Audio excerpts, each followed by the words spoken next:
Trastornos del lenguaje. El desarrollo lingüístico está íntimamente relacionado con el desarrollo intelectual, es decir, el lenguaje se enriquece con la maduración intelectual y, a su vez, es básico para dicho desarrollo, ya que constituye un medio de adquisición de conocimientos. La problemática que se presenta dentro del campo de los trastornos del lenguaje es amplia y variada. Son muchas las alteraciones que pueden darse con orígenes diversos y distintos grados de severidad. La presencia de un trastorno del lenguaje en un niño lleva asociado frecuentemente dificultades en la interacción con su entorno, rendimiento escolar deficiente, aislamiento, retraso en el desarrollo cognitivo. Los trastornos del lenguaje oral. Trastornos primarios. Los trastornos primarios se producen en el periodo de adquisición del lenguaje oral y no son derivados ni están asociados a pérdida auditiva, daño cerebral, déficit intelectual, trastornos motores, factores afectivos o factores socioambientales.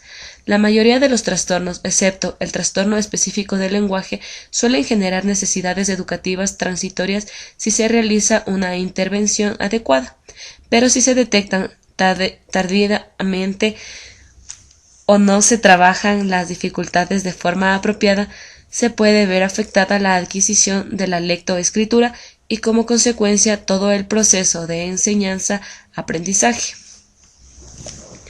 El trastorno de la articulación dislalia funcional. Se trata de un sonido o fonema que no se produce de forma correcta, a pesar de ser percibido y ser diferenciado normalmente de otros sonidos. Generalmente este trastorno se debe a una incoordinación psicomotora de los órganos articulares o un problema de representación mental de dicha articulación. Los trastornos fonológicos. El trastorno del habla.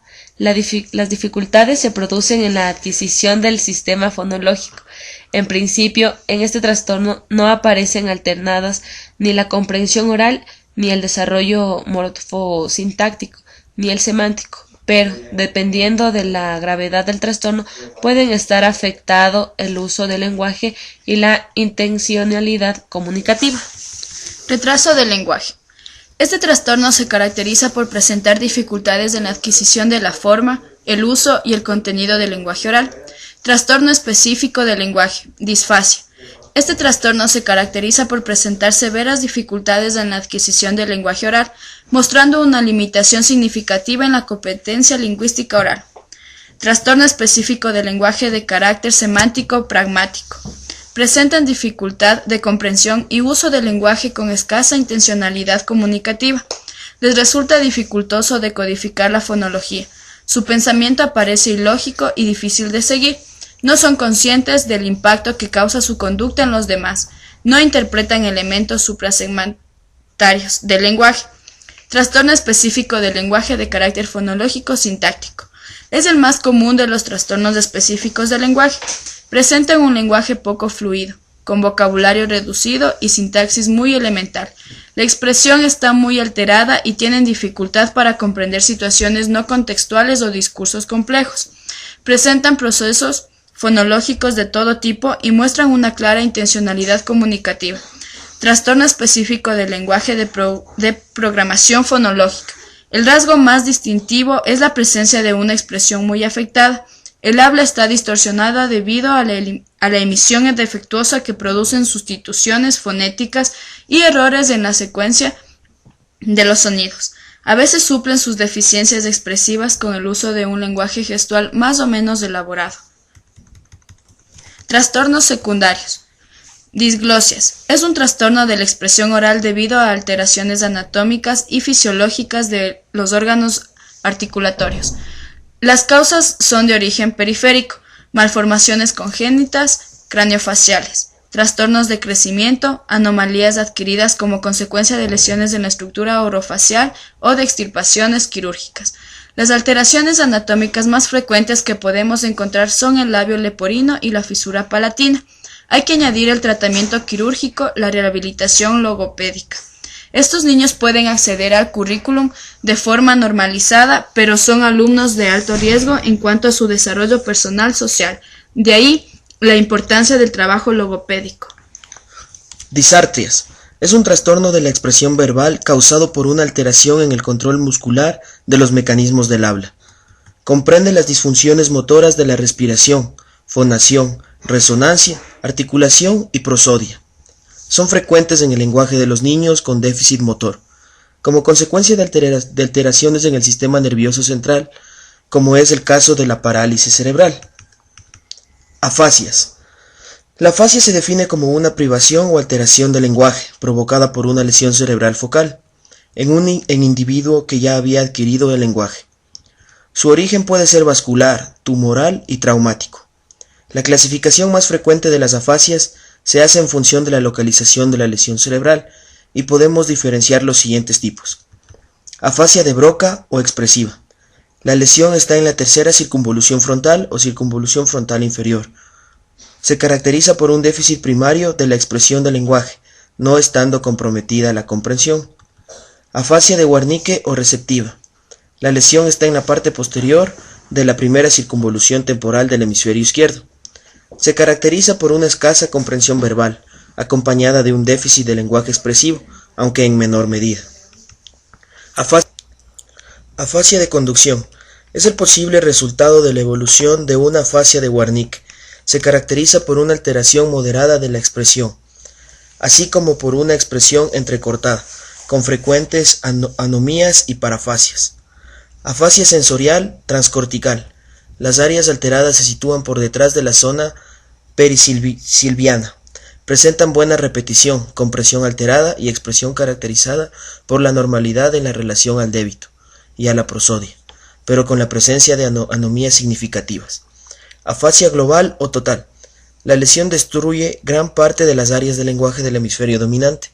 Se caracteriza por un deterioro severo de las capacidades de comprensión y expresión del lenguaje. Afasia infantil. Este tipo especial de afasia hace referencia a aquel trastorno del lenguaje que se produce por una lesión cerebral en el transcurso del desarrollo del lenguaje, o una vez adquirido el mismo. Se diferencia de la afasia en el adulto, por el hecho de que la respuesta del cerebro infantil es mucho más activa y plástica, y porque muchos esquemas neurolingüísticos no se han formado antes de producirse la lesión. Disfemia. La disfemia o tartamudez es un trastorno en la fluidez del habla, caracterizado por repeticiones o bloqueos espasmódicos, que afectan al ritmo del lenguaje y a la melodía del discurso. Disfonia. La voz, según la Real Academia Española, es el sonido que el aire expelido de los pulmones produce al salir de la laringe, haciendo que vibren las cuerdas vocales. Teniendo en cuenta esta definición, cualquier alteración que se produzca en las cuerdas vocales, en las cavidades de resonancia o en la cantidad y fuerza de la corriente de aire emitido, va a afectar a las cualidades de la voz. Mutismo electivo. El mutismo electivo se define como una ausencia total y persistente del lenguaje hablado, en determinadas circunstancias o ante determinadas personas. Los niños con mutismo electivo generalmente tienen un buen desarrollo del lenguaje y son capaces de utilizarlo en determinados contextos y con personas concretas. Trastornos del lenguaje escrito. El lenguaje escrito es un sistema de comunicación que representa, mediante signos gráficos, el lenguaje oral. El aprendizaje del lenguaje escrito requiere un desarrollo adecuado de una serie de variables mentales, lingüísticas, metalingüísticas, socioemocionales y cognitivas. Dentro de los trastornos del lenguaje escrito nos referimos al retraso lector, a la disgrafia, a la disortografía y a la dislexia. El retraso lector es una dificultad para el aprendizaje de la lectoescritura, cuyas causas pueden ser baja capacidad intelectual, déficit sensorial, deprivación sociocultural, problemas emocionales, desmotivación o retardo madurativo en alguna de las variables que intervienen en el proceso de aprendizaje de la lectoescritura. La única diferencia entre el retraso lector y el lector normal es el grado de desarrollo, y no los patrones lectores, que son idénticos. Comparten síntomas con los alumnos que presentan dislexia. La diferencia está en que los disléxicos centran sus alteraciones en los patrones lectores. Las disgrafías son alteraciones en la calidad de la escritura o trazo gráfico, sin que exista retraso intelectual o alteración neurológica que lo explique. Este trastorno suele situarse entre los 7 u 8 años de edad, después o durante el aprendizaje de la escritura. Se caracteriza por una letra irreconocible, por grafismos que permiten la confusión de letras sobreimpresionadas en varios trazos, abiertas, retocadas, tamaño excesivamente grande o pequeño, grafismo tembloroso, líneas fluctuantes, espacio irregular entre los renglones, ausencia de márgenes y en general por la falta de limpieza y organización. La ditografía consiste en la presencia de errores gramaticales en la escritura. Afectan tanto a la ortografía natural como arbitraria. Los errores más frecuentes son la confusión entre B y V, la omisión y la adición de la H, la unión de la A al determinante, la utilización de mayúsculas, la separación pronominales, la confusión de L y Y, la M delante de la P y B. La dislexia afecta a aquellas habilidades lingüísticas asociadas a la lectoescritura, particularmente a la discriminación fonológica, decodificación visual, memoria a corto plazo, percepción y secuenciación. Los alumnos con este trastorno presentan problemas en deletreo, en análisis y síntesis auditivo, así como la traducción, fonemo, grafema y viceversa.